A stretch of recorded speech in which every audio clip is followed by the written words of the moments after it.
Manure और fertilisers के बारे में बात कर रहे थे। तो मैन्योर और फर्टिलाइज़र्स हम लोग बात कर रहे थे क्रॉप प्रोडक्शन मैनेजमेंट की। क्रॉप वैरायटी इम्प्रूवमेंट पढ़ा था, क्रॉप प्रोडक्शन मैनेजमेंट पढ़ रहे हैं। क्रॉप प्रोडक्शन मैनेजमेंट में हमने ये कहा था कि प्रोडक्शन को कैसे बढ़ाया जाए। तो प्रोडक्शन को बढ़ाने के लिए हमने कहा था, बेटा बात हमने की थी कि किस तरीके से हम प्रोडक्शन यानी क्रॉप की पैदावार को बढ़ा सकते हैं। तो अच्छी अच्छी टेक्नोलॉजीज को यूज़ करके, ठीक है ना, सारे न्यूट्रिएंट्स प्रोवाइड करके। तो हमने कल माइक्रो न्यूट्रिएंट्स और माइक्रो न्यूट्रिएंट्स पढ़े थे, ठीक है। एक बार थोड़ा रिवाइज करते हैं। टोटल कितने टाइप के न्यूट्रिएंट्स प्लांट्स को चाहिए होते हैं? 16 न्यूट्रिएंट्स चाहिए होते हैं प्लांट्स को। 16 न्यूट्रिएंट्स में से यानी 16 न्यूट्रिएंट्स ना, उन 16 न्यूट्रिएंट्स में से 3 न्यूट्रिएंट्स तो उसको एटमॉस्फेयर से मिल जाते हैं, एयर से और वाटर से। बाकी के जो 13 बचते हैं न्यूट्रिएंट्स, वो 13 न्यूट्रिएंट्स उसको प्लांट को सॉइल से मिलते हैं। तो प्लांट को जो 13 न्यूट्रिएंट्स सॉइल से मिल रहे हैं, उनमें से 6 तो आपके मैक्रो न्यूट्रिएंट्स होते हैं और 7 आपके माइक्रो न्यूट्रिएंट्स होते हैं। मैक्रो न्यूट्रिएंट्स लार्ज क्वांटिटी में चाहिए होते हैं, माइक्रो न्यूट्रिएंट्स कम क्वांटिटी में चाहिए होते हैं। फिर हम लोगों ने बात की थी कि अगर ये न्यूट्रिएंट्स सॉइल में होते हैं और फिर भी हमें ऊपर से अगर पूरा अमाउंट अवेलेबल नहीं है सॉइल के अंदर, तो हमें ऊपर से फर्टिलाइजर्स की या मैन्योर को ऐड करना पड़ता है, जिससे कि प्लांट में उन एलिमेंट्स की, उन न्यूट्रिएंट्स की डेफिशिएंसी डिजीज ना हो। तो हम लोगों ने मैन्योर्स और फर्टिलाइजर्स की बात की थी। मैन्योर्स मैंने आपको बताया था कंपोस्ट, हमने 3 टाइप्स पढ़े थे, कंपोस्ट, वर्मी कंपोस्ट और ग्रीन मैन्योर, ठीक है। हमने कहा था कि जो मैन्योर होती है वो कंपोस्ट, वर्मी कंपोस्ट और ग्रीन मैन्योर होती है। कंपोस्ट क्या होती है, ये बात की थी हमने। कंपोस्ट का मतलब है कि आपने किचन से निकला हुआ कूड़ा होता है, लीफ पील या आपके फ्रूट्स की पील, वेजिटेबल्स की पील, उन सबको के खाने की चीज़ें बची हुई होती है, वो गड्ढे में गाड़ दिए, मिट्टी में गाड़ दिए, तो वो कंपोस्ट बन जाएंगे। वर्मी कंपोस्ट होती है अर्थवॉर्म से, ये बात है। ग्रीन मैन्योर होती है वो प्लांट्स का ग्रीन पार्ट होता है, जो कि मैन्योर बन जाता है क्योंकि उनका डिकम्पोजिशन होता है। तो आज हम इन तीनों के बारे में नोट्स लिखेंगे। आपको मैंने फर्टिलाइजर्स और मैन्योर में डिफरेंस भी बताए थे कि मैन्योर जो होती है वो न्यूट्रिएंट स्पेसिफिक नहीं होती है, जबकि फर्टिलाइजर न्यूट्रिएंट स्पेसिफिक होता है। न्यूट्रिएंट स्पेसिफिक का मतलब ये होता है कि अगर हमें मालूम पड़ गया है कि प्लांट के अंदर नाइट्रोजन की कमी है, तो हम प्रॉपर उसको नाइट्रोजन ही दें, सारे अमाउंट को दें। जबकि मैन्योर में क्या होता है कि आपको पूरी की पूरी खाद, पूरा का पूरा मैन्योर ही डालना पड़ेगा उस सॉइल के अंदर, जिसके अंदर सारे के सारे न्यूट्रिएंट्स एक साथ होते हैं। मैन्योर के अंदर सारे न्यूट्रिएंट्स एक साथ होते हैं। तो अगर आपको पता है कि प्लांट में नाइट्रोजन की कमी हो, तो आपको पूरा मैन्योर डालना पड़ेगा, जिसमें सारे के सारे एलिमेंट्स होंगे। लेकिन फर्टिलाइजर्स जो होते हैं वो स्पेसिफिक होते हैं, स्पेसिफिक न्यूट्रिएंट्स होते हैं, न्यूट्रिएंट स्पेसिफिक होते हैं। यानी कि आपको मान लो पोटेशियम की कमी, तो हम पोटेशियम वाला मार्केट से फर्टिलाइजर खरीद के लाएंगे जिसमें पोटेशियम होगा, बस केवल पोटेशियम को डाल देंगे, न्यूट्रिएंट स्पेसिफिक है, ठीक है। दूसरी चीज़ हमने कहा था कैरी करने में प्रॉब्लम होती है, इतना सारा मैन्योर होता है, अगर आपको इतना सा न्यूट्रिएंट चाहिए, इतना सारा मैन्योर ले जाना पड़ेगा, तो कैरी करने में प्रॉब्लम होती है। तो ये सारी चीज़ें हैं जो कि मैन्योर और फर्टिलाइजर्स में डिफरेंस करती हैं। चलिए अब हम लोग ज़रा इसके बारे में लिखेंगे, नोट्स लिख लेते हैं बेटा इसके बारे में जो हमने पढ़ा मैन्योर्स और फर्टिलाइजर्स के बारे में, ठीक है। हम लोग डिफरेंस की बात कर रहे हैं, तो हम लोग क्रॉप प्रोडक्शन मैनेजमेंट में मैन्योर्स और फर्टिलाइजर्स की बात करें। तो हम लोग पहले लिखेंगे मैन्योर, बताया था कैसे बनता है, ठीक है। Manures are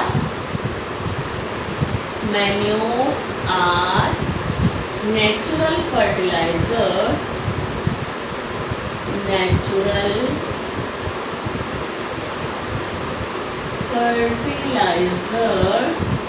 manures are natural fertilizers.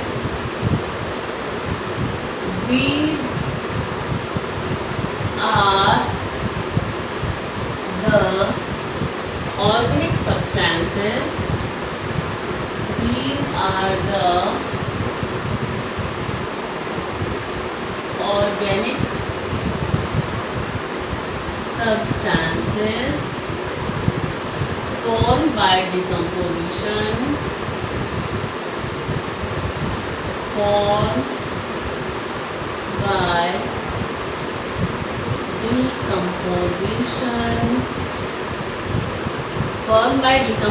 of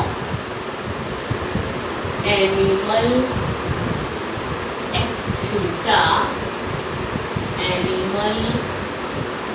excreta,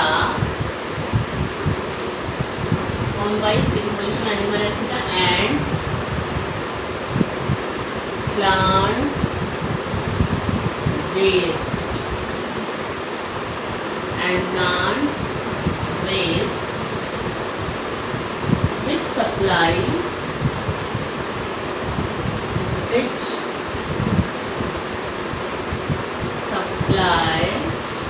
small quantities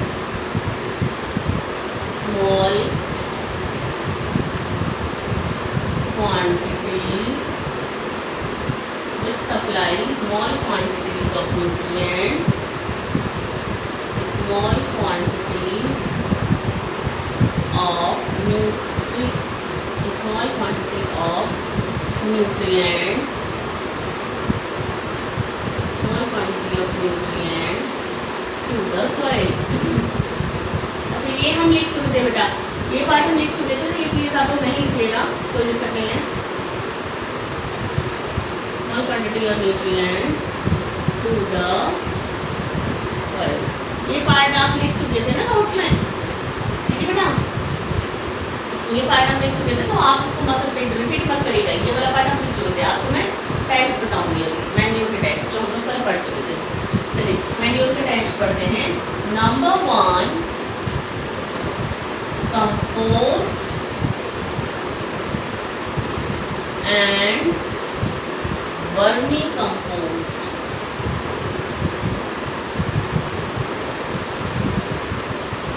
compost and vermi compost बताया था बेटा. कंपोस्ट एंड वर्मी कंपोस्ट क्या होता है ना, अभी लिखते हैं इसके बारे में.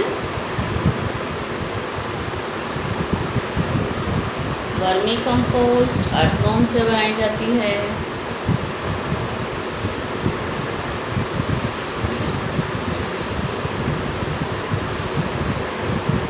The process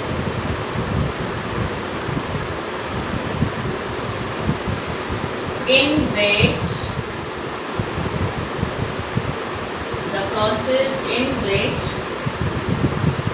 farm waste materials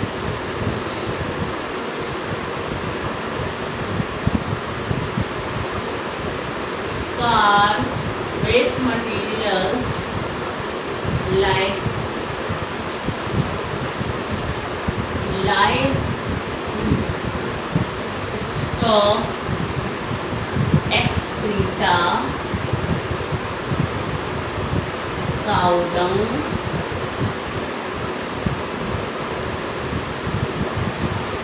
etc., vegetable waste, animal refuse,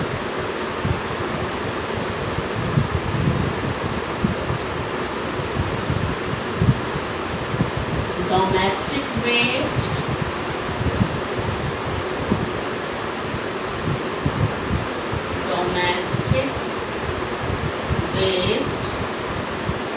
sewage waste,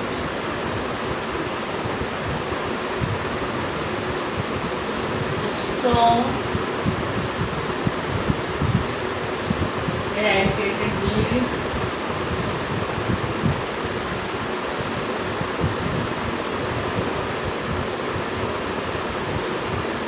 etc. are decomposed in pits.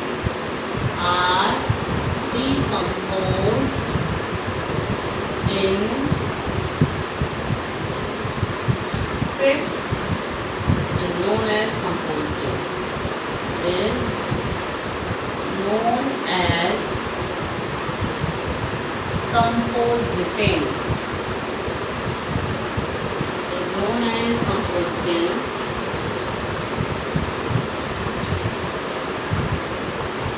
Compost is rich in organic matter and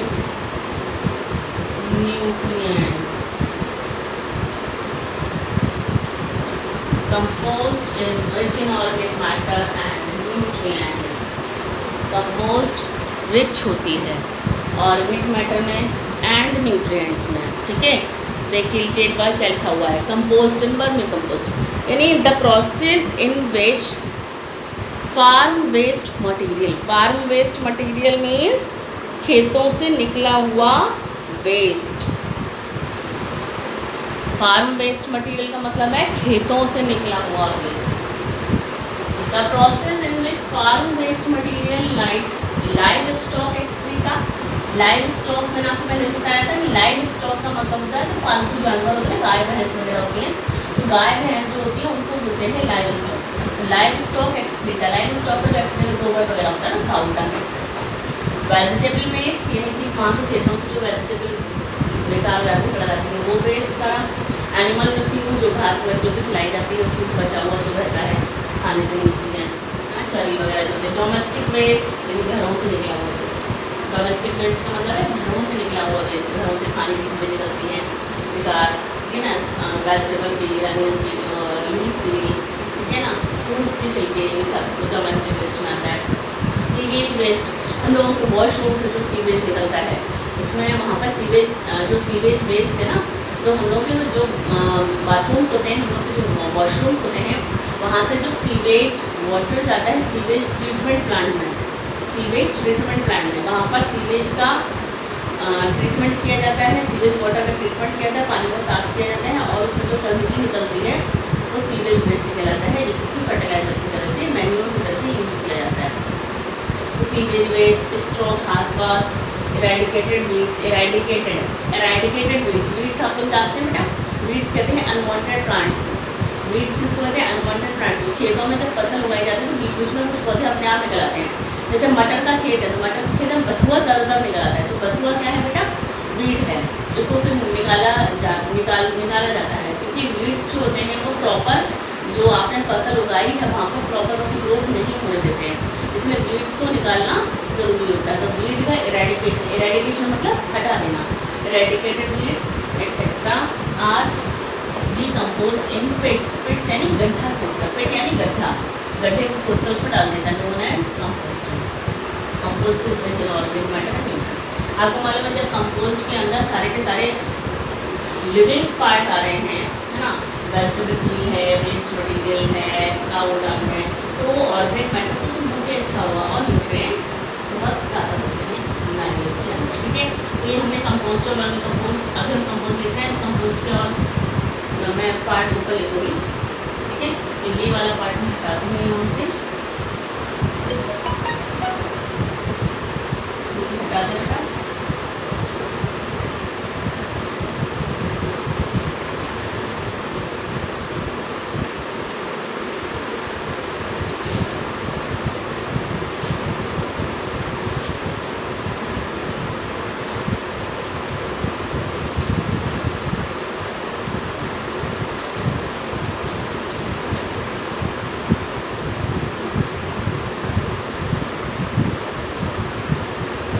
Preparation of compost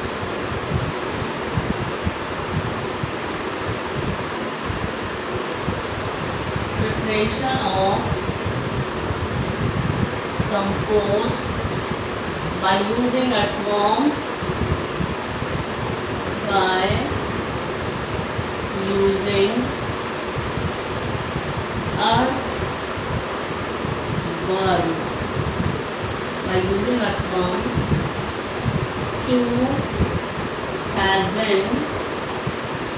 to hasten the process of decomposition,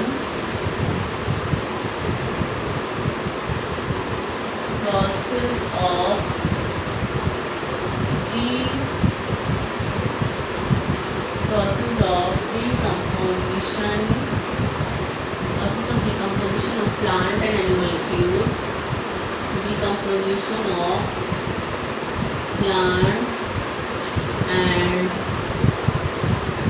animal refuse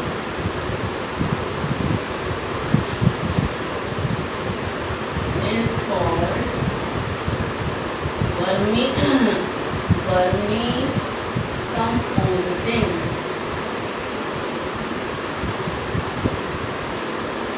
clear हो गया? बात समझ में आई? Preparation of compost, तरीका वही है, preparation of compost by using earthworm. Earthworm actually ज़मीन के अंदर अर्थवर्म को छोड़ दिया जाता है।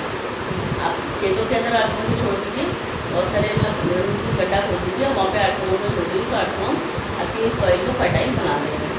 Using earthworm to hastening the process of decomposition by decomposition of plant और animal fuels is called vermi. Plant और एनिमल ये जो प्रोडक्ट होते हैं उनका डिकम्पोजिशन कर देते हैं ये अर्थवर्म, क्योंकि वो मिट्टी के अंदर डिकम्पोजिशन हो गया, अब वो उसको ख़त्म कर रहे हैं, मिट्टी को खा रहे हैं और मिट्टी को निकाल रहे हैं। यानी कि एक्सक्रीटा उनका जो हो रहा है एनिमल का, यानी कि अर्थवर्म का जो एक्सक्रीटा है वो अर्थवर्म का एक्सक्रीटा मिट्टी के अंदर सॉइल को क्या कर देगा, फर्टाइल कर देगा। तो अर्थवर्म का यूज़ करके क्या बनाई जा रही है, कौन सी कंपोस्ट बनाई जा रही है, vermi compost. Vermi composting plant और एनिमल रिफ्यूज़ का अर्थवर्म के थ्रू डिकम्पोजिशन को कहा जाता है। ठीक है,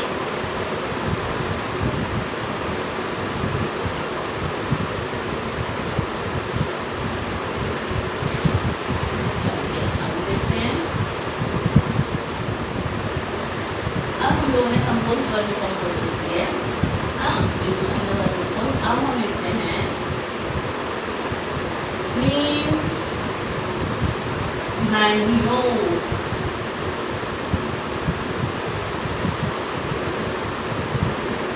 green manure, some plants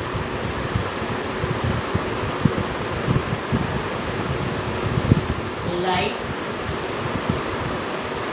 sun ham,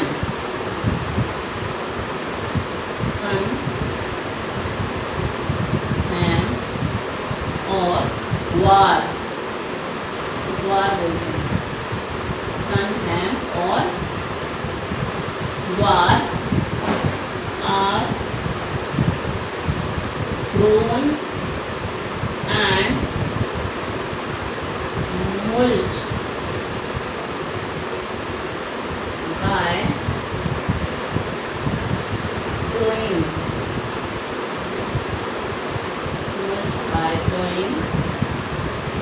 throwing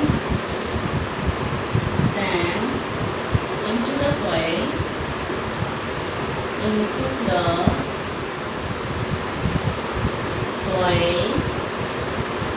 before sowing the toxins.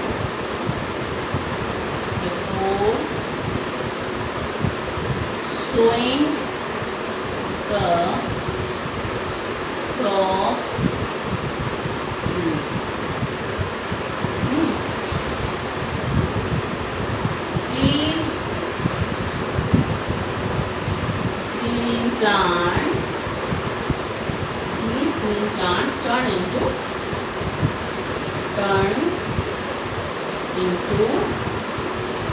green manure.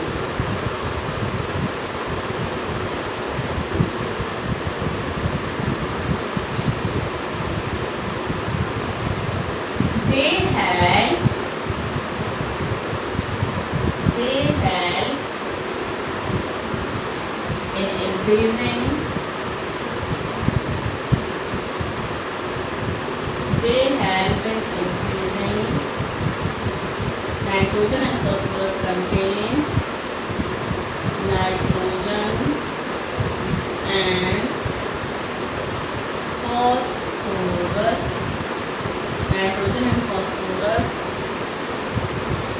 contain in the soil,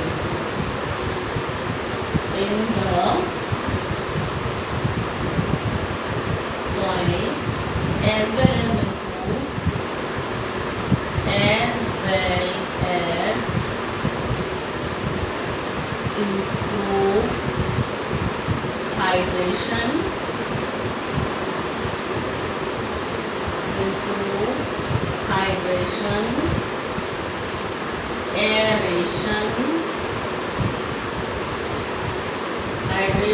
aeration and crumb structure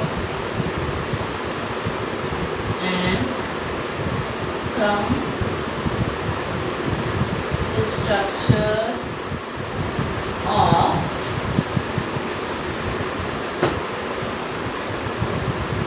soil. Green manure. क्या है ये? Green manure. Some plants like sunhemp, plant का नाम है sunhemp, उसको गुआर भी कहते हैं, are grown in mulch by plowing them into the soil before sowing the crop seeds। खेत में सीड को बोने से पहले, सीड्स की सोइंग करने से पहले ये सनहैम के प्लांट्स को हम डाल देते हैं और खेत को ग्रो कर देते हैं, खेत को ग्रोइंग कर देते हैं, जैसे कि वो सब ज़मीन के अंदर दब जाते हैं और उनका डिकम्पोजिशन हो जाता है। These green plants turn into green manure। Green plants थे ज़मीन के अंदर, उनका डिकम्पोजिशन हो गया, दैट इज ग्रीन मैन्योर। क्या है वो? Green manure. They help in increasing nitrogen and phosphorus content in the soil as well as improve hydration, aeration and crumb structure of the soil. क्या इम्प्रूव कर रहे हैं ये? ग्रीन मैन्योर से plant को क्या मिल रही है? नाइट्रोजन मिल रही है, फॉस्फोरस मिल रही है, और क्या कर रहे हैं ये? स्पेशली नाइट्रोजन फॉस्फोरस प्रोवाइड कर रहे हैं। तो आपको ये याद रखना है, ग्रीन मैन्योर से स्पेशली नाइट्रोजन और फॉस्फोरस मिलती है प्लांट्स को। Then hydration, aeration and crumb structure of soil. Hydration यानी कि हाइड्रेशन भी रहता है उनके अंदर, नमी भी रहती है सॉइल के अंदर। एरेशन यानी एयर भी, क्योंकि जो मैन्योर बन रही है ग्रीन मैन्योर प्लांट का पार्ट है, एरेशन रहता है। क्रम स्ट्रक्चर सॉइल का टेक्सचर जो होता है वो बहुत ही अच्छा रहता है, दैट इज ग्रीन मैन्योर। क्या है ये? Green manure. तो हमने यहाँ पर मैन्योर का पार्ट खत्म किया बेटा, आपको ध्यान रखना है ये हमने क्या क्या चीज़ें पढ़ी हैं, और कंपोस्ट और वर्मी कंपोस्ट में डिफरेंस क्या है ये भी पूछा जाता है। ठीक है, देख लीजिए ग्रीन मैन्योर को।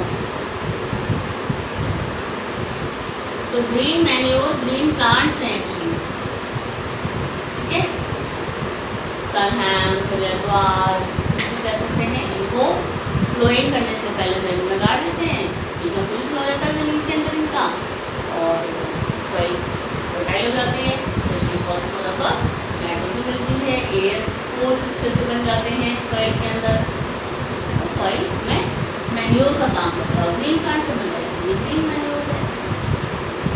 ठीक, तो ये मैन्योर था। अब हम लोग पढ़ेंगे क्या? फर्टिलाइजर्स। फर्टिलाइजर्स तो आपको मैंने बताया जैसे कि फर्टिलाइजर्स जो होते हैं वो केमिकल ही होते हैं, केमिकल फर्टिलाइजर्स हैं। और केमिकल्स आपको पता है कि सॉइल में अगर ज़्यादा क्वांटिटी में पड़ जाएंगे तो वो सॉइल को नुकसान पड़ेंगे, यानी कि प्लांट्स को नुकसान पहुँचाएंगे और इस एनवायरनमेंट को भी पॉल्यूट कर देंगे। कैसे? पानी में बह के चले जाएंगे, नदियों में जाएंगे तो एक्वाटिक एनिमल्स को डिस्ट्रॉय करेंगे।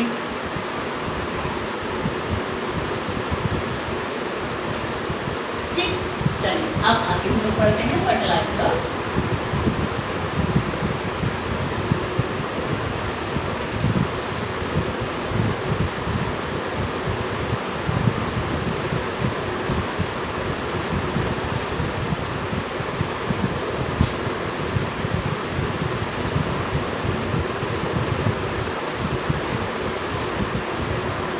अच्छा, सब पहले तो एडवांटेज लिख लेते हैं। फर्टिलाइजर्स को पढ़ने से पहले बेटा हम लोग मैन्योर के एडवांटेज लिखते हैं, बहुत पूछा जाता है question, what are the advantages of manure, इससे आपके पास डिफरेंस भी आ जाएंगे। ठीक है, तो सबसे पहले हम फर्टिलाइजर को लिखने से पहले मैन्योर की एडवांटेजेस लिखेंगे। Advantages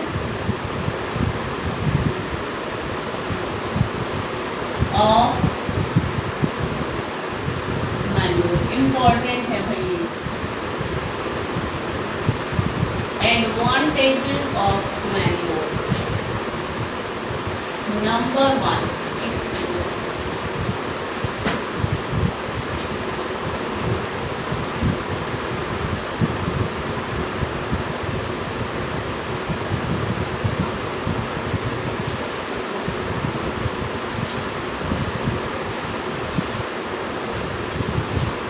number 1, manures enriches soil. Manure enriches soil with nutrients,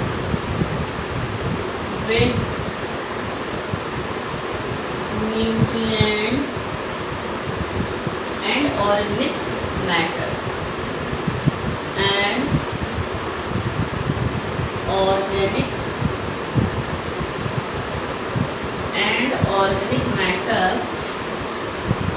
called humus. Humus आप सभी ने सुना होगा बेटा, ह्यूमस बना देंगे, डिकम्पोजिशन हो गया इसका ह्यूमस। दूसरा एडवांटेज देख लीजिए, manure increase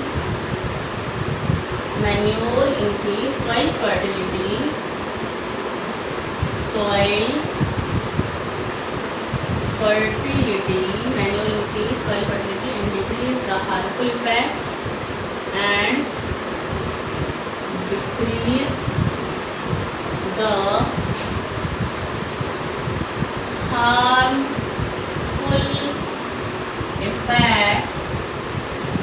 the harmful effects of pesticides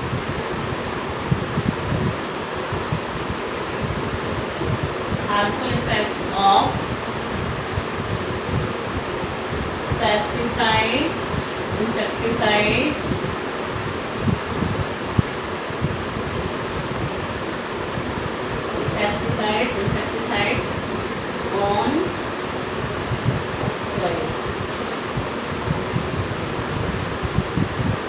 It helps in improving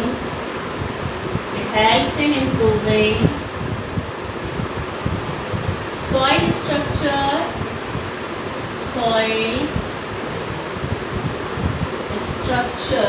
by increasing the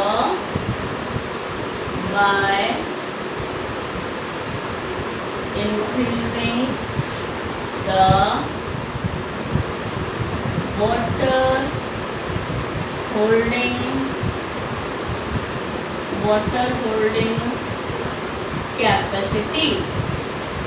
holding capacity in sandy soil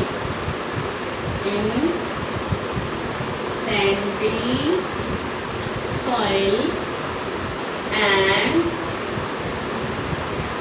in avoiding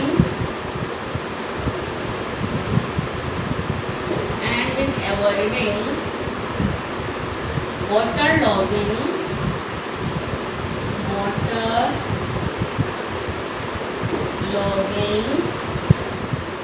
and drainage issue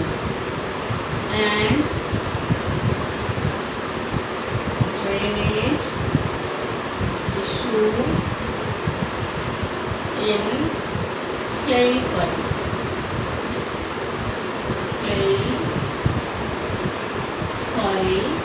Drainage issue in clay soil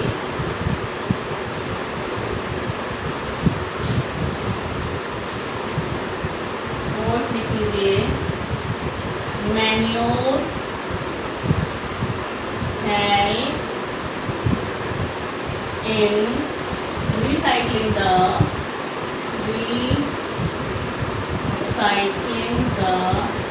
farm waste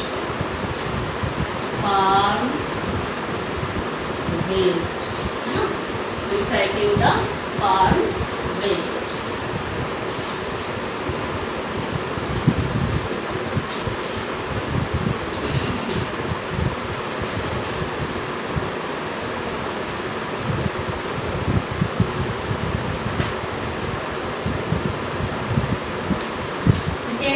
ये advantages हैं manures के. Manure enriches soil with nutrients and organic matter called humus. यानी manure soil को enrich बनाती है, फिर उसमें nutrients हैं, उसी मैन्योर को हम लोग क्या कहते हैं, ह्यूमस. ह्यूमस की एक्चुअली वही है, सुना होगा आपने ह्यूमस.